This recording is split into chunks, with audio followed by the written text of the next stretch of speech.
DCP news में आपका स्वागत है। मैं हूं फैज अहमद।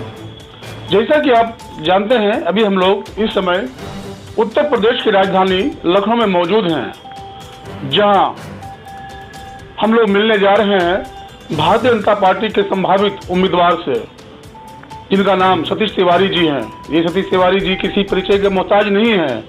ऐसी संभावना व्यक्त किया जा रहा है कि 2022 में उत्तर प्रदेश में होने वाले विधानसभा चुनाव के दौरान, चुनाव के समय ऊंचाहार रायबरेली से इन्हें भारतीय जनता पार्टी के प्रत्याशी के तौर पर ही टिकट मिलने जा रहा है।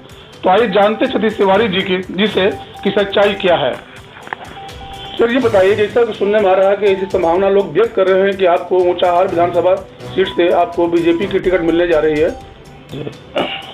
संभावनाएं तो बनी रहती हैं हमेशा संगठन में, लेकिन अभी कोई ऐसी बात नहीं है। संगठन निर्णय लेगा कि उस विधानसभा में कौन उचित रहेंगे। हम पार्टी के कार्यकर्ता हैं, पार्टी के दिशा निर्देशों का पालन करते हैं। पार्टी के बताए हुए जो उनकी जिम्मेदारी संगठन जो तय कर देता है, हम लोगों को जो जिम्मेदारी देते हैं, उस जिम्मेदारी को पूर्णतः अक्षरतः पालन करने का प्रयास करते हैं। और संगठन का निर्णय अंतिम होगा। संगठन जो उम्मीदवार, जो प्रत्याशी या कार्यकर्ता वहाँ पार्टी देगी, जिसको टिकट देगी, उसका हम लोग समर्थन करेंगे। अगर पार्टी को हम पे विश्वास है, अगर उनको लगता है कि इनको टिकट दिया जाए, तो पार्टी का निर्णय होगा, वो दे सकते हैं। लेकिन अभी कोई ऐसी संभावना नहीं है। तो जैसा कि सुनने को आ रहा है और मैंने भी देखा भी है कि आप ऊंचाहार विधानसभा क्षेत्र में बहुत दिनों से सक्रिय हैं। क्या आप बताएंगे कि वहाँ अभी तक आपने कौन कौन सा काम किया है? मूल निवासी मैं वहीं का हूँ, ऊंचाहार जनपद, अपने विधानसभा जनपद रायबरेली से। बहुत सारे काम तो नहीं किया हूँ, लेकिन ये है कि पार्टी में रह के अन्य जिलों में भी काम किया हूँ। लगभग 15-20 साल से यहीं लखनऊ राजधानी में रहने के नाते मैं प्रदेश के लगभग कई जनपदों में बहुत सारे काम हुए हैं। और हम लोगों का काम जनसेवा, समाज सेवा करना ही रहता है। संगठन के दिशा निर्देशों का पालन करना, उनके बताए हुए काम करना, और भी हमारे जो माध्यम से या हमारे लोगों के माध्यम से जो काम हो सकते हैं, सरकार के माध्यम से जो काम हो सके हैं, हम लोगों ने पूरा प्रयास करके वो काम करवाए हैं।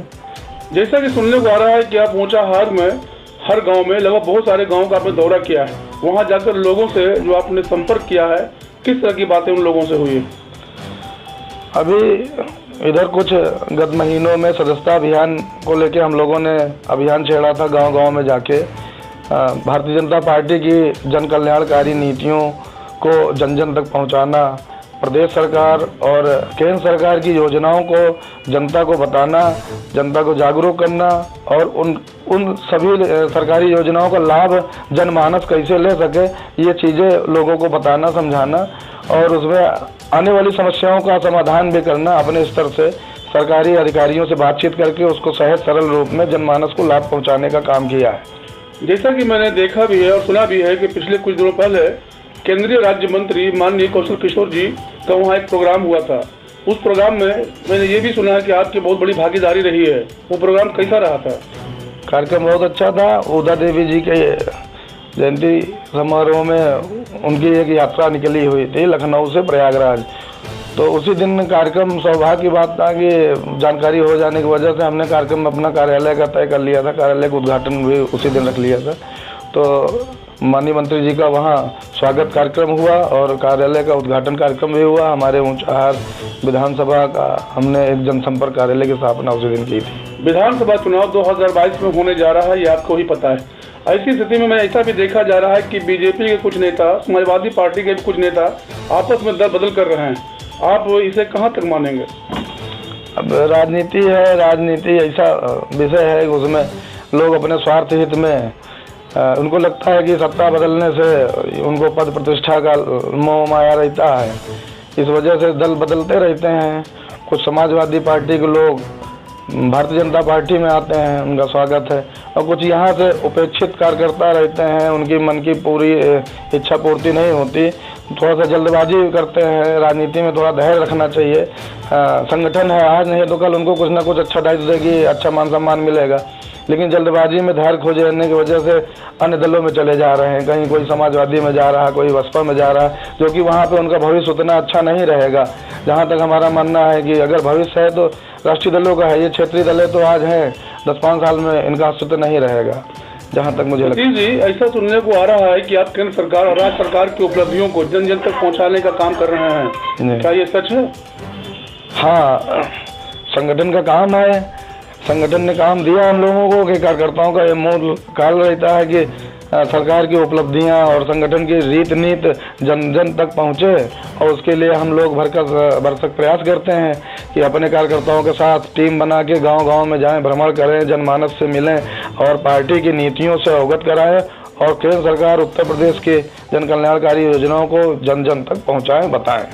2022 में होने वाले चुनाव को आप किस नजरिए से देख रहे हैं? 2022 का चुनाव विधानसभा जी, ये बहुत ही अच्छा है और भारतीय जनता पार्टी को जनमानस बहुत अच्छे से समझ रही है और इसके प्रति श्रद्धा विश्वास फिर से प्रकट कर रही है। अभी जो जन विश्वास यात्रा निकल रही है भारतीय जनता पार्टी की,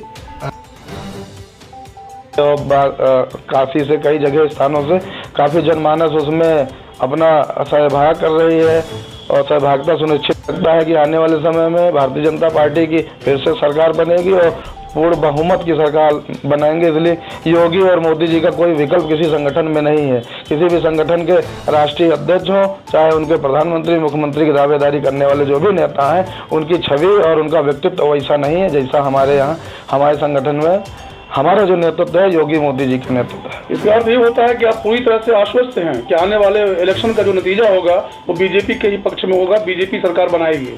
100% आश्वस्त हैं, इसलिए कि संकल्प का कोई विकल्प नहीं होता और वर्तमान में जनमानस के सामने कोई विकल्प नहीं। इनसे अच्छा कोई व्यक्तित्व, इनसे अच्छा कोई नेता वर्तमान में दिख नहीं रहा। विश्व के सबसे बड़ी संगठन, विश्व के सबसे बड़े नेता माननीय मोदी जी के नेतृत्व में संगठन कार्य कर रहा है, समाज भी आगे बढ़ रहा है, देश विकास की ओर बढ़ रहा है, धीरे धीरे हम लोग उन्नत कर रहे हैं। ये थे सतीश तिवारी जी, ऊंचाहार रायबरेली से संभावित भाजपा प्रत्याशी। फैज अहमद के साथ मोहम्मद सलमान की खास रिपोर्ट, DCP न्यूज लखनऊ।